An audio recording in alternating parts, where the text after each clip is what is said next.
नक्कीच आपण उपाययोजना करणं अपेक्षित आहे, पण आपण बघू शकतो की इथे देखील अजूनही नातेवाईक कोण होतं तुमचं?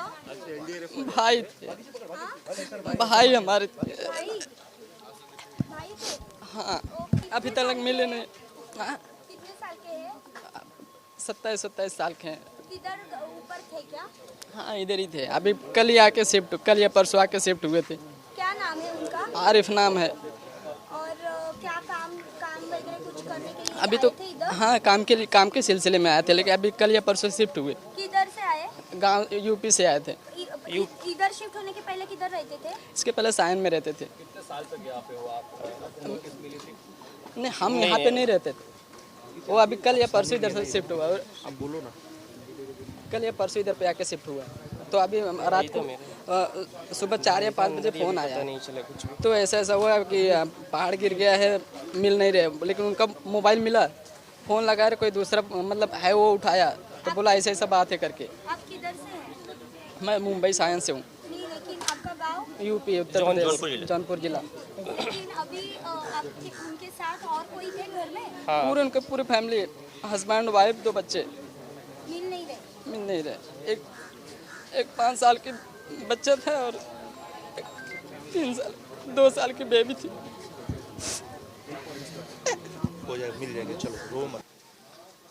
आज सकाळी साधारणपणे 3:05 सुमारास मला फोन आला आणि वरती संतोष माता नगर म्हणून एक डोंगराचा भाग आहे, त्यातला काही भाग हे दरडप्रवण क्षेत्र आहे, त्यातला काहीतरी दरड कोसळली खाली आणि खाली गौसिया चाळ म्हणून आमचा एक पोर्शन आहे। मी हा प्रभाग क्रमांक 161 आहे, इथला मी नगरसेवक आहे आणि एलवाडचा प्रभाग समिती अध्यक्ष आहे। आणि ती दरड कोसळल्यानंतर साधारणपणे 2 ते 3 घरं त्या दरडीखाली आली आणि त्यापैकी 2 जणांचं निधन झालं। आज सकाळी मी ॲम्ब्युलन्स वगैरे मागवून आम्ही त्या दोन्ही निधन झालेल्या लोकांना राजवाडीला आपण पाठवलं। त्यांच्यासोबत 2 जखमी झाले होते, ते राजवाडीला ॲडमिट आहेत आणि आता साधारणपणे 2 ते 3 घरांवर दरड कोसळलेली असून एक स्थानिकांच्या माहितीनुसार 6 जणं आतमध्ये अडकल्याची शक्यता आहे आणि त्यांचा बचाव कार्य चालू आहे। मी सकाळी 3 वाजल्यापासून इथे आहे। परिस्थिती अशी झाली की एकतर खूप पाऊस चालू होता सकाळी आणि दुसरा खूप अरुंद गल्ले असल्यामुळे आतून बचाव कार्याला प्रचंड अडचणी येत आहेत। NDRFची टीम सकाळी 3:30च्या सुमारास आली। अग्निशमन दलाचे जवान, महानगरपालिकेच्या डिझास्टरला मी स्वतः सकाळी फोन केला, वॉर्ड ऑफिसर सकाळी स्वतः आले आणि आम्ही महानगरपालिका, police, Sakinaka police station, Ghatkopar police station आणि NDRF आणि अग्निशमन दलाची संपूर्ण यंत्रणा इथं युद्ध पातळीवर काम करतो आहे आम्ही आणि मी स्वतःच 3 वाजल्यापासून इथे मॉनिटरिंग करतो आहे। आता यामध्ये अडचण अशी झाली की अरुंद गल्ले असल्यामुळे एक दगड तोडून, ब्रेकरने तोडून, एक तर लाईटही तिथे गेलेली आहे, त्यामुळे ब्रेकरला लाईटही मिळण्याचे प्रचंड अडचणी झालेल्या आहेत। त्यामधून आपण ते सगळं तोडून एक बाहेर काढतो आहे। अजूनपर्यंत आतमधून आवाज येत होता सकाळपर्यंत की आतमध्ये माणसं आहेत आणि त्यावर बचावकार्य युद्धपातळीवर चालू आहे आणि आम्ही स्वतः इथे बाहेरून थांबलो, कारण आतमध्ये लोकांची प्रचंड गर्दी होत होती, म्हणून सगळ्यांना आम्ही बाहेर काढलं आणि आम्ही स्वतः येऊन इथे थांबलो की कोणी आतमध्ये जाऊ नये, कारण NDRFला त्यांना एक लाईन करून आतून दगडं बाहेर काढतात, छोटी दगडं तोडून बाहेर काढतात। आणि दुसरा विषय जो तुम्ही मला बोलला होतात की आपण त्यांना नोटीस दिलेली होती, दरवर्षी नोटीस देतो आपण त्यांना आणि डोंगरावर पण देतो, खाली पण देतो की जे आहे ते हा डोंगर जो आहे हा नेहमीच दरड कोसळणारा डोंगर आहे। साधारणपणे आपल्याला माहिती असेल 2005 साली 26 जुलै 2005ला ज्यावेळेस खूप मोठा पाऊस झाला होता, त्यावेळेस एक 72 लोकं जी वारली होती, तर हाच डोंगर आहे तो, थोडंसं पुढे 72 लोकं वारलेली होती। आणि मे महिन्याच्या महासभेमध्ये, महानगरपालिकेच्या महासभेमध्ये मी 66B अंतर्गत हा विषय घेतला होता, चर्चेला घेतला होता मी, की आपण प्रत्येक वेळेस आपण दरड कोसळल्यानंतर मग आपण मनुष्यहानी, वित्तहानी झाल्यानंतर आपण त्यावर उपाययोजना बघतो, त्याऐवजी आपण ती दरड कोसळू नये आणि कोसळली तरी त्यामध्ये जीवित आणि वित्तहानी होता कामा नये, या संदर्भात आपण काहीतरी एक कार्ययोजना आपण आखली पाहिजे आणि त्या अनुषंगाने आपण युद्धपातळीवर त्या संदर्भात काम केलं पाहिजे, अशी मी सभागृहामध्ये त्यावर चर्चा घडवली होती।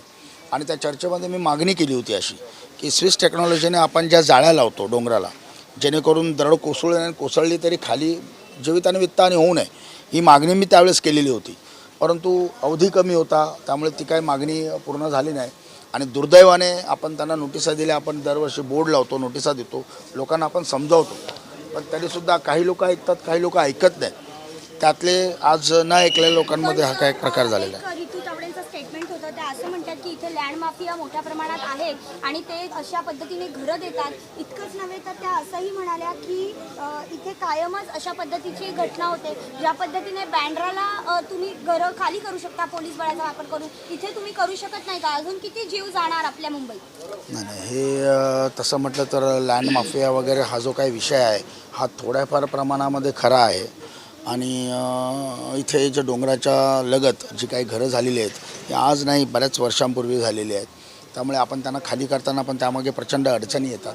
आणि कलेक्टर लँड असल्यामुळे महानगरपालिका डायरेक्ट कारवाई न करता कलेक्टरला सांगून मग कलेक्टरकडून ऑर्डर घेऊन मग कारवाई करावी लागते. ही प्रोसेस तुम्हाला सगळ्यांना माहिती आहे आणि यामुळे बऱ्याचशा अडचणी यामध्ये येतात. परंतु आज आता आपण दरवर्षी आपण त्यांना खाली करायची विनंती करतो.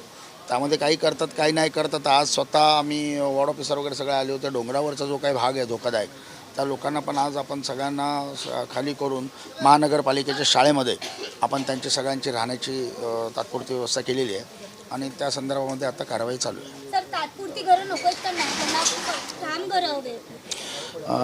त्यामध्ये असं आहे की पात्र अपात्र आहे, बरेचसे निकष लागतात. महानगरपालिकेचे PAP देताना त्यामध्ये बरेचसे निकष असतात. त्या निकषाला अनुसरून काही कामं करावी लागतात.